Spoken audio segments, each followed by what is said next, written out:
کو حضور نے دیکھا، مہاجر تھے اور وہ کسی کھیت کے اندر کام کرنے مدینے میں، پوچھا بھائی تم کیسے؟ کہ جی زمین فلاں کی ہے، میں اس پہ کام کر رہا ہوں، ہم نے تقسیم کر لینی ہے پیداوار۔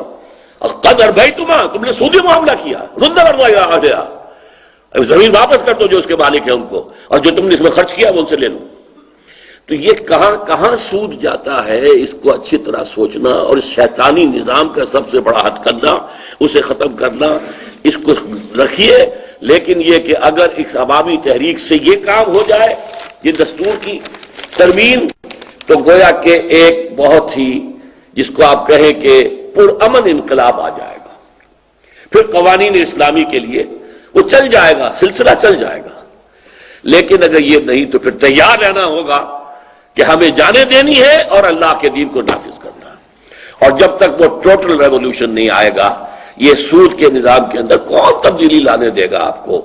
آپ محنتیں کریں، کتنی کی ہیں، اسماعیل قریشی صاحب نے کی ہیں، اور میں واقعہ یہ ہے کہ جس طرح میں نے آپ سے عرض کیا تھا کہ علامہ اقبال کا معاملہ ایسے ہی میں نے محسوس کیا تھا شناعت ربا کے بارے میں، کہ ربا میں کتنی خباثت ہے۔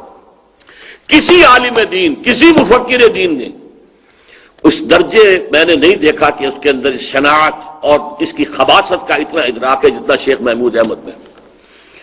اور میں نے اس وقت ہی کہا تھا اپنے ذہن میں کہ وہ بھی کشمیری پنڈت تھا اور یہ بھی کشمیری پنڈت ہے۔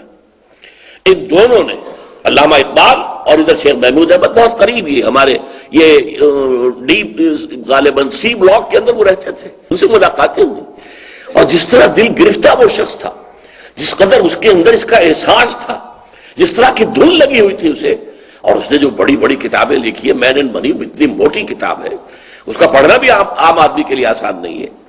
اور اس کے بعد میں نے دیکھا ہے کہ ہمارے ایک ساتھی ڈاکٹر طاہر ابرار، جن کی کل تقریر ہوئی، ان کے اندر بھی میں نے محسوس کیا ہے کہ وہ دھن اسی طریقے سے۔ اور میں زیادہ متعارف نہیں تھا، پروفیسر عبید اللہ خان سے میرا تعارف اگرچہ پشاور میں ہوا تھا، لیکن یہ کہ اتنی تفصیلی میں نہیں تعارف رکھتا تھا ان سے، لیکن آج محسوس ہوا ہے کہ وہ تو واقعتاً شیخ محمود احمد کے شارح قرار دیے جا سکتے ہیں کہ وہ اس کی شرح کریں۔ اور یہ جو ایک واحد ہے آلٹرنیٹیو، کوئی آلٹرنیٹیو نہیں ہے۔ اگر بینکنگ کے نام سے کوئی چیز شروع کرنی ہے، اگر بینک کے بغیر گزارا کرنا چلو، لیکن بینکنگ کے بھی اگر کوئی ضرورت ہے تو پھر یہ کہ اس کے لیے اس کے سوا کوئی اور بنیاد نہیں ہے۔ اسی طرح میں نے جناب عبدالودود خان صاحب کو دیکھا ہے، ان میں اس بڑھاپے کے باوجود، اور میں شرمسار ہوں کہ مجھے کچھ گستاخی بھی کرنی پڑی ہے، دیر بہت ہو گئی تھی، ان کے ادب، ان کی عمر کا بھی لحاظ تھا، اور ان کے اندر جو دھن لگی ہوئی ہے، جس طرح صبح شام دن رات آنا جانا، ایاب و ذہاب، سارا کا سارا ان کا اسی کام کے لیے وقف ہے۔ اب یہ کہ اس کا ایک نتیجہ تو وہ ہوگا جو اللہ تعالیٰ کے ہاں نکلے گا، جو اللہ تعالیٰ انہیں اجر و ثواب سے نوازے گا۔ دنیا میں کوئی نہیں نکل رہا تو کوئی پرواہ کی بات نہیں ہے۔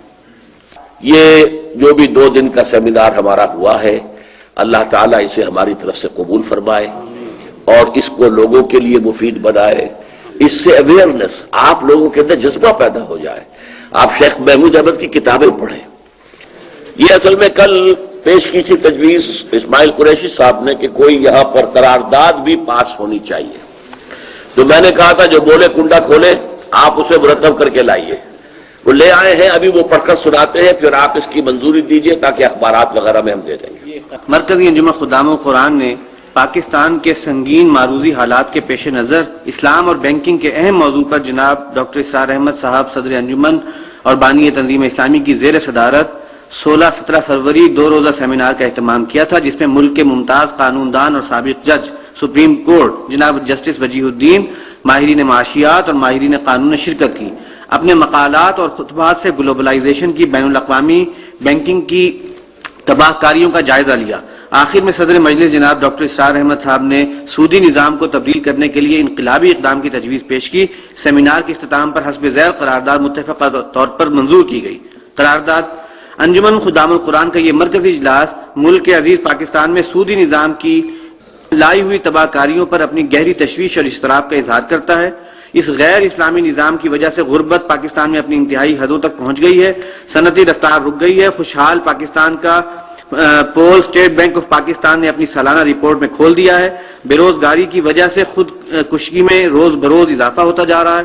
حکومت عوام کو روزگار فراہم کرنے میں ناکام ہو چکی ہے۔ ایک طرف عوام افلاس اور تنگ دستی کی چکی میں پس رہے ہیں، دوسری جانب وزیروں، مشیروں، سرکاری افسروں کے اخراجات میں بے پناہ اضافہ ہو رہا ہے۔ ان کی ایما پر اس افلاس زدہ ملک میں لہو و لعب، بسنت، جشن بہاراں، راگ و رنگ کی محفلوں اور میلوں پر بے دریغ دولت لٹائی جا رہی ہے۔ یہ ملک جو اسلام کے نام پر معرض وجود میں آیا تھا، اسلامی نظام کے خلاف سرگرم عمل ہے۔ قوم کا برسر اقتدار سرمایہ دار اور جاگیردار طبقہ خدا اور اس کے رسول کے احکام کے اور اپنے عوام کے خلاف برسر پیکار ہے۔ انجمن خدام القرآن کا یہ اجلاس حکومت سے مطالبہ کرتا ہے کہ اس باغیانہ سودی نظام کو ختم کر کے اس کے متبادل اسلام کے عادلانہ معاشی نظام کو لانے کے لیے عملی اقدامات شروع کرے۔ سپریم کورٹ کے شریعت اپیلیٹ بینچ نے سود کے خلاف نظر ثانی کا فیصلہ دے کر اسے فیڈرل شریعت کورٹ کے پاس اثر نو جائزہ لینے کے لیے بھیج دیا تھا، جس پر اس وقت کے چیف جسٹس جناب فضل الہی خان کے ریمارکس کی طرف حکومت اور فیڈرل شریعت کورٹ کی توجہ دلانا ضروری سمجھتے ہیں۔ چیف جسٹس موصوف نے فرمایا تھا کہ فیڈرل شریعت کورٹ نے جو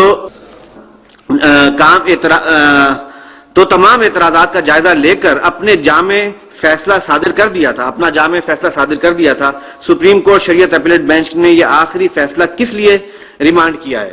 یہ فیصلہ فیڈرل شریعت کورٹ میں آئے ہوئے بھی 2 سال سے زیادہ کا طویل عرصہ ہو رہا ہے۔ دینی جماعتوں کی جانب سے اس کی سماعت کے لیے متعدد بار درخواستیں دینے کے باوجود اس کیس کی سماعت کا آغاز نہیں ہوا۔ یہ صورتحال ملک اور قوم کے لیے انتہائی تشویشناک ہے۔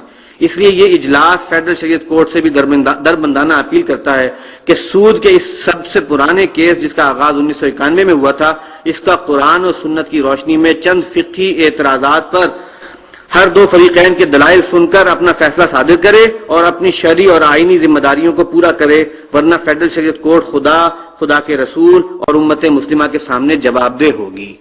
آپ حضرات اس قرارداد سے اتفاق کرتے ہیں؟ یہ قرارداد جو ہے وہ منظور کی جاتی ہے اور ہم انشاءاللہ اسے جو ہے صبح اخبارات کی طرف بھجوا دیں گے۔ بس میرا خیال ہے میں اسی پر اپنی گفتگو کو ختم کر رہا ہوں۔ اللہ تعالی ہمیں خیر کی توفیق عطا فرمائے، آمین۔